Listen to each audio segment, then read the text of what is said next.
One of the most unexpected parts of my journey in being a successful business owner that I fully was not prepared for was hiring and training and relying on any sort of staff or labor to support me in the business.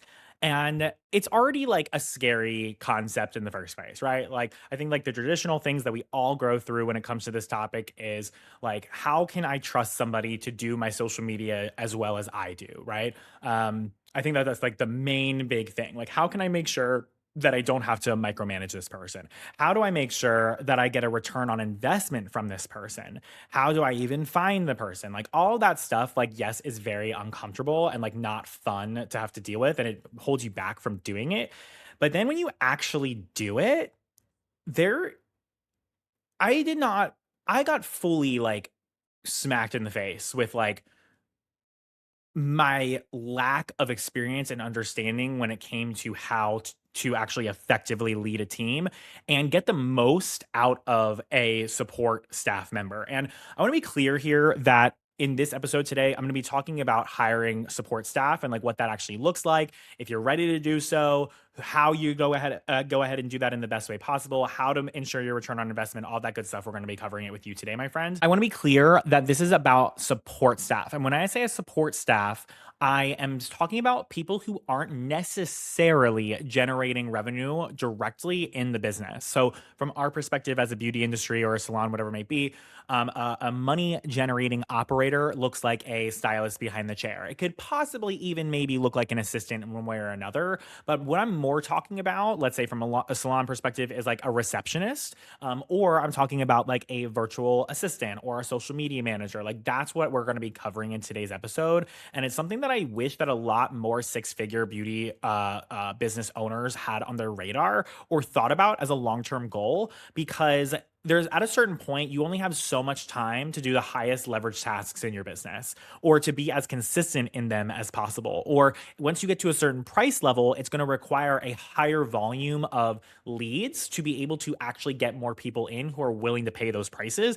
And that requires more consistent effort. And so, therefore, like hiring that out can really compound all of that for you. So that way you can consistently maintain your success and actually grow the business from all angles. But as I've illustrated a little bit already, it is something that first off has a lot of fear and weirdness before you even do it. And then when you actually get into it, you learn hard lessons very quickly, such as I did. I even got to a point where I hired a manager to like handle all of that for me because I was so fucking sick of figuring it out myself. And it wasn't until I really got some true hardcore leadership training and skills that I then was like, okay, I actually don't need a manager. I can handle this. And the goal, and I actually just talked to somebody who was on a call with me this morning about this. The goal is that you become such a good leader, you become so good at hiring that you no longer have to manage, that you know for a damn fact that these people will do a better job than you or do a great job than you from their own self motivation, not because of what you have done or how you've taught them or whatever it may be. That is the goal. And that is how you truly experience like getting a true ROI on your investment with support staff. And for example, Jodie works with me and does a lot of my marketing. Jodie is in a space in which I very much trust her opinion. I am almost never micromanaging her. I like Jodie, I mean, it's maybe like once a quarter I reach out to you and I'm like, hey, I saw if that, dude. I reach out, I'm like, hey, I saw this post that went out and we maybe need to make this one adjustment or something like that. And like, would you agree with me? I think even less than that, actually. Like, I think it's maybe, like, once annually, like, and then sometimes I'll, like, shoot something over and I'm like, "Can you just look at this before I put it out?" kinda thing, if I'm, Yes. like, unsure of something. So, Dude, yes, totally. and that's Now the at this point. thing.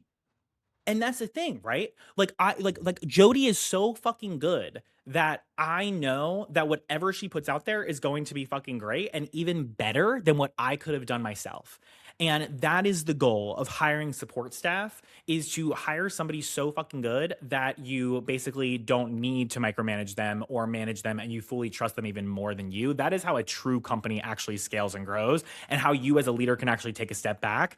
It's not by hiring somebody who just comes in and you're telling them exactly what to do and how to do it.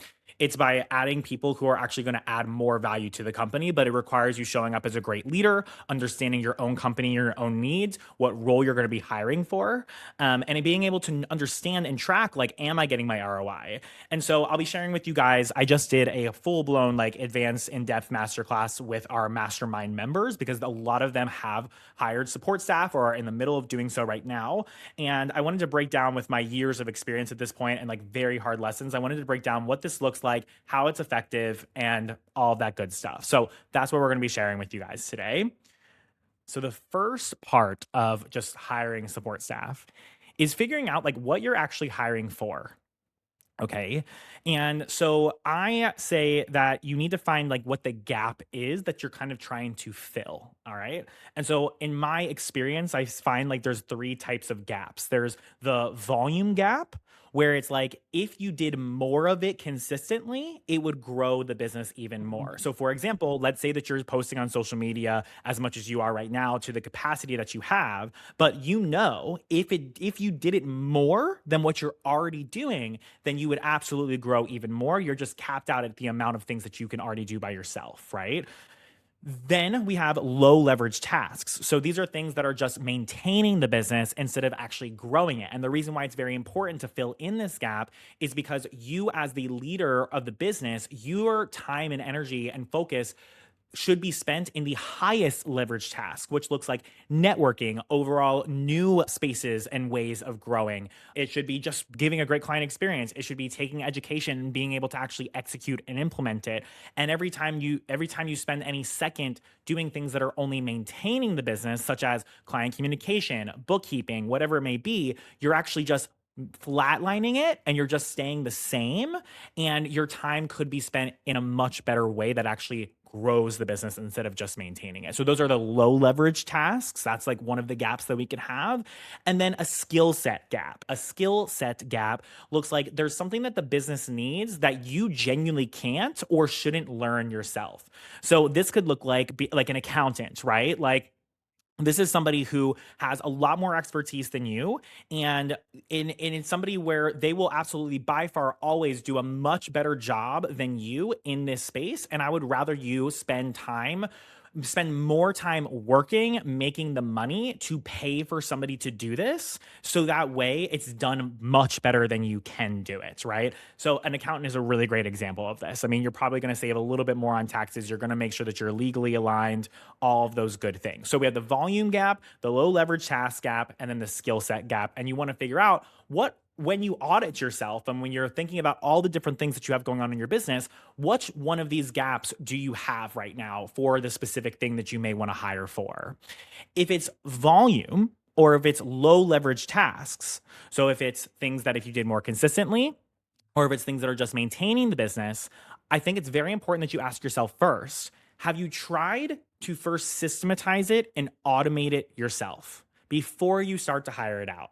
Because I bet you that there's a lot more work that we could do to make it so that stuff was either completely off of your plate and delegated to technology, or making it so when people do spend their time or when you spend your time actually doing this work, that it's as streamlined as possible for you to be able to do it. So is there a standard operating procedure for how you go about doing whatever this task is? Let's say it's social media batching, right? Let's say that it's converting in DMs. Let's say that it's like sales conversations in DMs, like trying to book a high leverage client into your chair and you always go back and forth with them. Like, are there documented processes? Are there templates? Are there checklists? Are there specific ways that you go about this? Or is there ways that you can save time doing those things as well too? So streamlining and automating as much as possible first. And the reason why is because first off, you may be able to find that you don't even need to hire somebody to do this. You may be able to pay a whole lot less money to technology to do this for you consistently on the way that you want them to do it, versus having to spend a lot more money on a human who is much less reliable and a lot more expensive. And so it may even take the hiring out of this completely and allow you to save a lot more profit and still get this stuff off of your plate. The other reason why is because let's say that you do want to hire a human for this task. A bad system with a human taking care of it for you is just an expensive bad system, right? Right. So like anytime you have a human being who's carrying out this task that's not already lubricated and already as delegated and easy as possible, you're just probably going to pay a human to just have to deal with that shittiness the same way. And it's not going to actually get you a great return on your investment. Yeah, I think a perfect example of that is like if you have a really messy onboarding system and you were like hiring a virtual assistant to like onboard people for you, it would not even be that much better of a guest experience for your new clients and you would be paying a lot for it. So I think that's like so true. Absolutely. And this also brings me to like if you have a skill set gap, what I would encourage people to do, and like similar kind of theme, is like, have you kind of tried it yourself? Have you tried to streamline it yourself? Is it already working yourself a little bit? Now, with the skill set gap, there's just a little bit of a difference where it's like, have you at least tried it yourself? Or have you at least have you at least tried to educate yourself as much as you possibly can with it? So that if you're hiring for it, that you know what to look for. And when you're having conversations with this person who you're going to be hiring, they're productive conversations that you can actually understand. Again, the accountant example. It took me a long time to understand most of the things that me and my accountant are talking about, and I'm still getting like confused with the things that she talks about. Like every time I think I got it, like I don't got it. But I have so much experience talking with her at this point. I have a lot of education myself just from doing my own research about like tax things and like my own finances and all this stuff, right? And so now me and my accountant are able to have more productive conversations, and I find myself being able to challenge her to do more things for me that are very helpful for me that maybe she would not have brought to the table. But in that same vein, again, it goes back to you want to have people in your corner who are actually going to bring these things to you. For example, Michelle will Michelle's cook CPA. She will bring things to me that I didn't even think about bringing up, right? Or Jodie will bring ideas to me that I hadn't even thought about before. And so that goes back to just hiring a person of quality, right? And so we'll talk about that soon. But you having even just a shitty, like beginner amateur understanding or experience with it will just set you up for a lot more success when you're actually hiring for it, because you know what you're hiring for, you know what to look out for, and you'll get more out of the hire that you're working with, whatever it may be. The next part about this is defining the actual role that you're going to be hiring for. So now you know the gap. Now you know what thing that you want to delegate in one way or another. Now we need to actually define like what is this person and what are they going to be doing for you. So you want to define like what is this person actually going to be delivering for you? What is the performance or the KPIs that you want them to own or improve? And that'll be really important for you to be able to help understand if you're getting like an ROI on this person. Like if you know, like I am hiring this person so that I can get a 20% increase in my new client requests. Now you're able to be very clear as to who you're hiring first off, and then also if that's actually true and if the amount of money that you're investing is actually working for you and actually succeeding in that goal. It also helps you kind of understand how much is it worth it for me to pay this person, because then you're able to quantify, okay, if I'm hiring for this goal and I'm confident that this person can get there, then it's worth me paying this much money because it gets me this much money in return. Yeah. So you want to lay out like what that success actually looks like with this role and who would be the best fit for this role. Now, I think there's two types of hires, and I've talked about it a lot throughout the beginning of this episode. I kind of dial it down to this in my experience. Is like and for lack of a better term, I still don't have like a good term for these, okay? I think that there's an initiative hire and there's like a linear hire, okay? And these are the type of people that you may hire, all right? An initiative hire is somebody like Jodie. It's somebody who has better ideas than you. They already have a fair bit of experience in the role. They're more held accountable to KPIs or held accountable to KPIs at all. They primarily are there to grow the business. So they're actually working on things that actually make you money. And they also get you time back as well. They normally require less training, less micromanaging. But of course, they normally require more pay. They're a larger investment because they have more experience, they're proven, and they're able to do things better than you, right? And then we have the linear role, the linear hire, where I kind of, for a lack of a better term, call this like a task rabbit almost, where it's like this is somebody who you already have a system that works and you're just having them follow it and do it. Now, there's absolutely room, time, and space for this person. Like there truly, truly, truly is, especially if this is your first hire or the thing that you're hiring out for, like genuinely this would be a good fit for. But this person is probably going to be more affordable. They're probably going to require a little bit more training up front. They're not going to bring ideas to you very often. They're going to have to be told exactly what to do.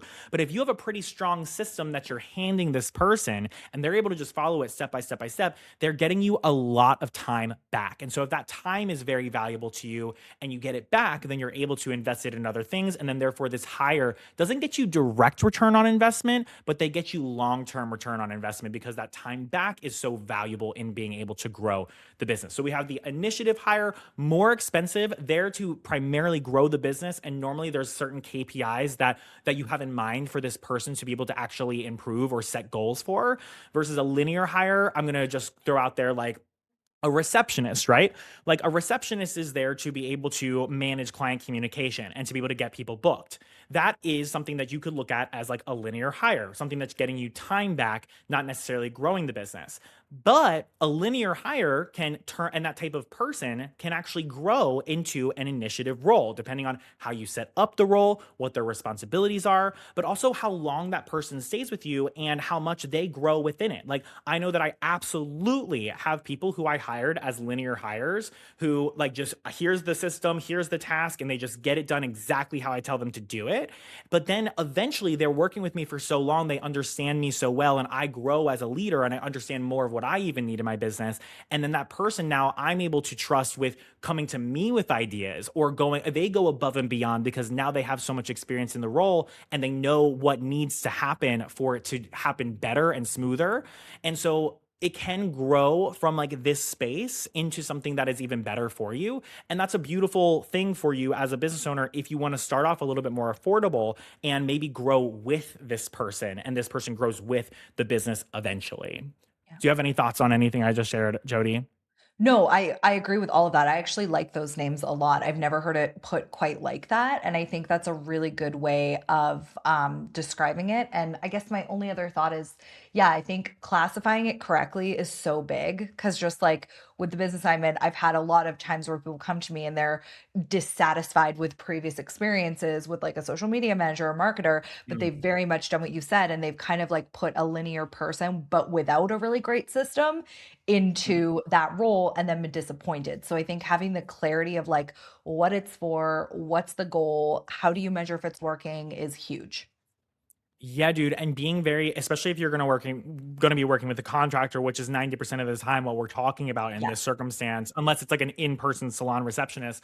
A lot of the times that person has their own business, their own packages that they're going to be offering you, right? And so you need to be very clear on like, is this person working with what my wishes are, or is this person being held accountable to coming up with the ideas that are actually going to be growing the business, right? Like those are two very different promises. Like, and a lot of social media managers will very much like say and be open about like, I am here to post the way that you want me to post. I'm not here to be able to grow your business. But normally, more maybe expensive ones or more experienced ones, they will actually take on the challenge of being like your CMO. So it's like you totally. really need to get very clear on like the type of person that you're working with and what they're willing to do for you and what they're promising you up front. And you need to be clear on what you actually need right now and what you're willing to invest in for it. Yes, and aligning those expectations with that investment for sure. Very much so. And going back to the salon receptionist situation, like you could look at the salon receptionist thing as like a linear thing, right? Like it's just like maintaining this client communication, it's getting it off of your plate. Again, it's like, did you try to automate this as much as possible first? That would be a big question I have for you. But then also, okay, so now you have this human and they probably, if you streamlined their processes with this, you can now also maybe hold them accountable to can they help you upsell retail? Can you hold them accountable to pre-booking percentages? Can you hold them accountable to not just doing the client communication, but maybe be helping the stylist make more money, right? So like you can also take more of like a linear like time back hire, and you can make sure that their role is put in place strategically to actually drive revenue and growth in more unique and interesting ways, and ways that you don't have the capacity to do already. And then where do we actually find these people? There's a bunch of places: Upwork, Fiverr, Indeed, LinkedIn, your email list, your social media. There may be some people in your clientele who are looking for this type of work. And so I recommend leaning into all of those places. You can Google them if you don't know what I'm talking about here. One of the biggest, beautiful, most gorgeous, amazing things that you can do for yourself, my friend, is first, you need to be clear about what your core values are as a company. And when you have your first conversation with somebody who you're going to be hiring, you want to ask them questions that filter them through the core values. That is your number one, that's your first conversation. And you can create questions that are not, it's not direct. It's not like, so do you believe in diversity, equity, and inclusion? Like, it's more like, in your past experience, like what is your understanding of this, or how have you seen this work in companies, or how have you seen this not work? Where have you seen gaps, right? Like asking them questions that are related to the core value that tell you whether or not this person is aligned with that or not. Because if somebody's not aligned with your core values from the very beginning, they're not a fit for your company. And that means that you need to get clear on what are your core values as a company. And that's like the very first thing that we go over in Modern Stylist Movement. It's like the basic foundation, because it truly becomes the filter for everything and everyone in your business. And then the second thing that I'll tell you is building a paid test project.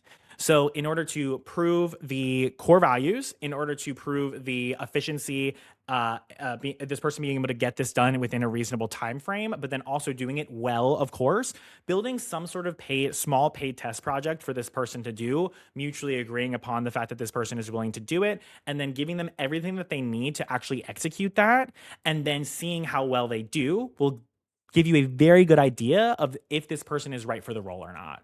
And I have gotten half-assed paid test projects before, and I've always been like, well, I maybe could have given them more, or this doesn't look bad, and I'm sure that if they work with me for a couple more months, then it'll get better. And absolutely not. If you are not impressed by the test project, don't fucking do it. Hire slow, fire fast. I cannot tell you how many times I have fucking learned that lesson the hard way. And I never learned my lesson, dude. I never learned my lesson. If your gut is telling you that this is not the right fit, but your head is trying to play tricks on you and you feel bad or whatever it may be, listen to your gut. I promise you, you won't regret it, okay? But the test project should be impressive. It should almost, depending on how much you're paying for this role, should almost be better than you. And a great filter that you can put everything through if you want to is, if somebody can do this task at least 80% as well as you, at least 80% as well as you, then they are probably a good fit for the business. If they can do it 120% better than you or more, then hell yeah, and it's worth paying them even more, and it's worth cultivating that working relationship, giving them a growth path moving forward, and like really keeping them around and doing what you need to do to keep them happy. So that's my tea. What are your thoughts about everything I shared, Jodie? I think all of that is like stellar advice. Test projects are king. And yes, you're so right. That is probably like the most effort that you will get. And so don't try to like do a fixer from the jump, I think is really, really You good made a advice. really good point that that's the most effort that you're gonna get, because it's a test project. So it's like everything's on the Interview. line. Hmm. Yeah. I didn't even Hmm. think about that. But it's Yeah. like, duh. Like, Yeah. yes, like that is the best you're gonna get. I mean, like, but once this person has the job secure, people get a little bit more comfortable, and then they don't do as hard of work. So hell yeah, like that test project better be fucking good. And when you're comparing it to other ones, like what would happen to me is I would have a couple candidates, they would all do the test project, and I wanted to hire like so fast, like I needed hires, and so I would choose the one that was the best out of all of them, and by comparison it was the best out of all of them. But if I looked at it by itself, would it truly actually be impressive to me? And the Right. answer looking back was no. But I went with that person because I was like, well, these are our candidates. I already went through all of this interview process, and I don't have time to keep on looking for candidates, so I'm just going to hire this person. And it fucked me over like hella. Oh my God. So Yes. As you said that, I definitely like, what I call this is, like, when I've hired out of, like, desperation energy, which is, like, "Save me, I am drowning, like, I cannot keep doing this," like, Mhm. that kinda energy, that has been when I have made all the worst calls in hiring. I think whether it be a contractor or an employee that you're interviewing for, you should definitely ask them what, like, their plan is or what their goals are. Mhm. Because you need to be able to hire sustainably.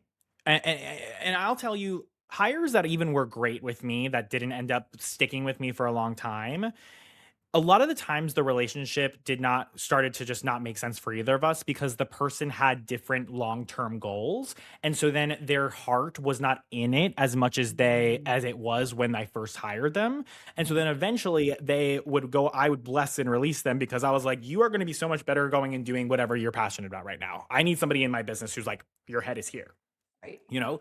And so I think that like asking somebody like truly and like like getting making a safe space for like an honest answer, I think is really important too. And like, just being real in your fucking interview process. I think we're in a day and age in which it's like, can we like lower the facade that we put on and like the performance that Really. we have when we're in these processes, right? Like I just be a real fucking human being, right? But genuinely just like asking somebody, giving them a safe space to like be like, hey, so like I know that you're applying to this job. I'm excited that you're applying to this job. I know that you're not, applying to this job because this is going to be your entire life and this is your dream forever to be with us.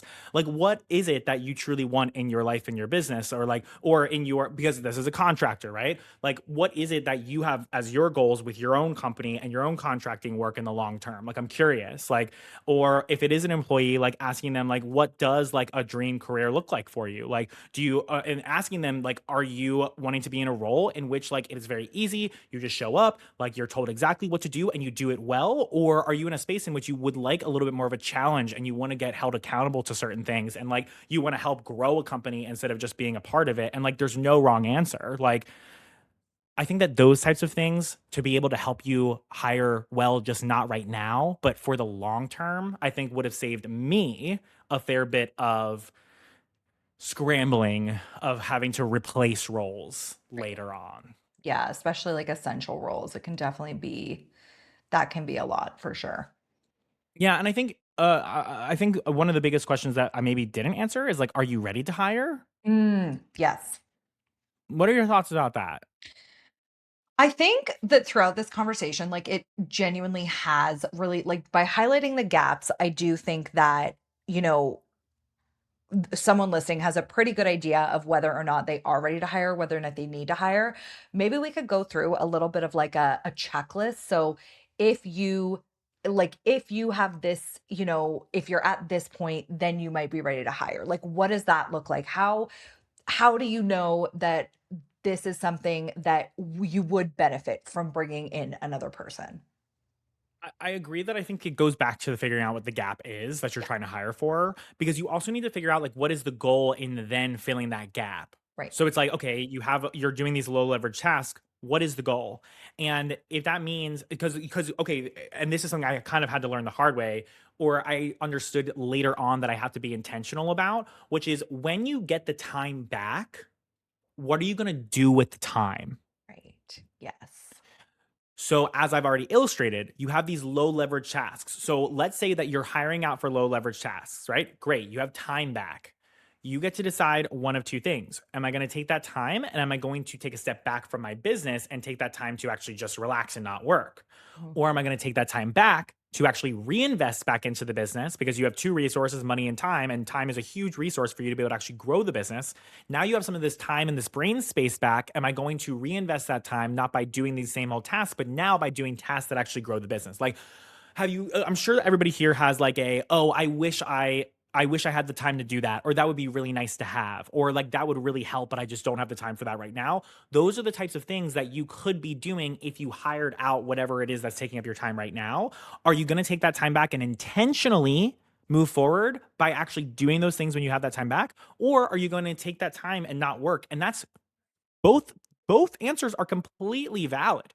You can go either way. It doesn't really matter as long as you understand that like one of them is going to make you more money, but then one of them is maybe going to be worth the money for your Mhm. sanity and for your life. You and maybe it's a little bit of both. You get to decide, but I think it's very important that you're intentional about that and what you're ready to take on and do.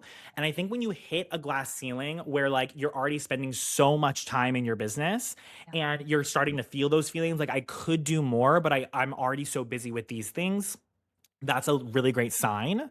If you're already doing so much, so the volume thing, right? You're already doing so much and you're like, I'm at capacity. If I did more of it, I would get even better results. Then you can hire out for that and they'll even do more on top of what you're doing. But then I also think if you're hitting really great revenue goals, if you have really great consistency in your growth, then and you're like, I want to not just I don't want to have to worry about the business as much, and you just want some time back in your life and you have the money to be able to do that, then fucking invest in it and then take some time back into your personal life. But like there's no right or wrong answer. And that's the thing when it comes to business is like, especially at this level, there's really not like a one size fits all answer. Like it really is just always pros, cons, risks, opportunities, and like and evaluating what each of those look like for you at your stage of the business. And that's where more personal guidance and more personal like thoughtfulness of these decisions comes into play, which is why this is like a mastermind level problem where like when you come into my program, we will be able to go through all these things with you. I'll be able to make it very clear and and lay out all the numbers of like this is maybe what you could afford, you'd be giving this up, but then you would get this is what your ROI could be if we did it right, and like just being able to evaluate what this actually looks like for you. I think that gives you a lot of clarity of how to move forward. But there's never going to be a promised answer, you know? Like there's never going to be a promised answer, and you just have to take risks at a certain point. Yeah, and it's like I think like you said, it's such a personal thing, right? Like what is going to be valuable, the time, the things you want to outsource, the things that you don't enjoy, the things that will move the needle in your business, it's going to be unique to every single person. And so having someone who can come in and actually pinpoint that, who can get you to reflect on like the right things so that you are outsourcing intelligently and to get the result that you are wanting, I think is a massive piece of this. Yeah. So if you are in a space in which like you're hitting the 100K plus level and you're like, maybe I should start to hire out. Maybe I could be growing past this class ceiling that I keep hitting if I had another person to help me actually do these things that grow the business. Or if you're at a space where you're like, all this hard work that I put in up until this point got me here, and I'm ready to reap the benefits of the crazy business that I've built, but I need some time back to be able to relax and like do that comfortably, then I would love to chat with you, my friend. And I would love to see if you'd be a good fit for Mastermind. So you can go to hunterdonia.com/work hyphen with hyphen hunter. And there you can fill out a short little form and I'll tell you exactly what I think the next steps are in your business that will actually get you to where you're trying to go. And it'll possibly put you towards the direction of maybe having a conversation with me to seeing if you're the right fit, what this may look like for you. And I would love the opportunity to work with you, my friend. So go ahead, check that form out. We'll leave it in the show notes for you. Hopefully this was helpful for you in your journey of thinking about hiring support staff, and it saves you a lot of time, stress, and hell that I've had to go through. So much love to you, my friend. Peace out, Girl Scout. Bye bye.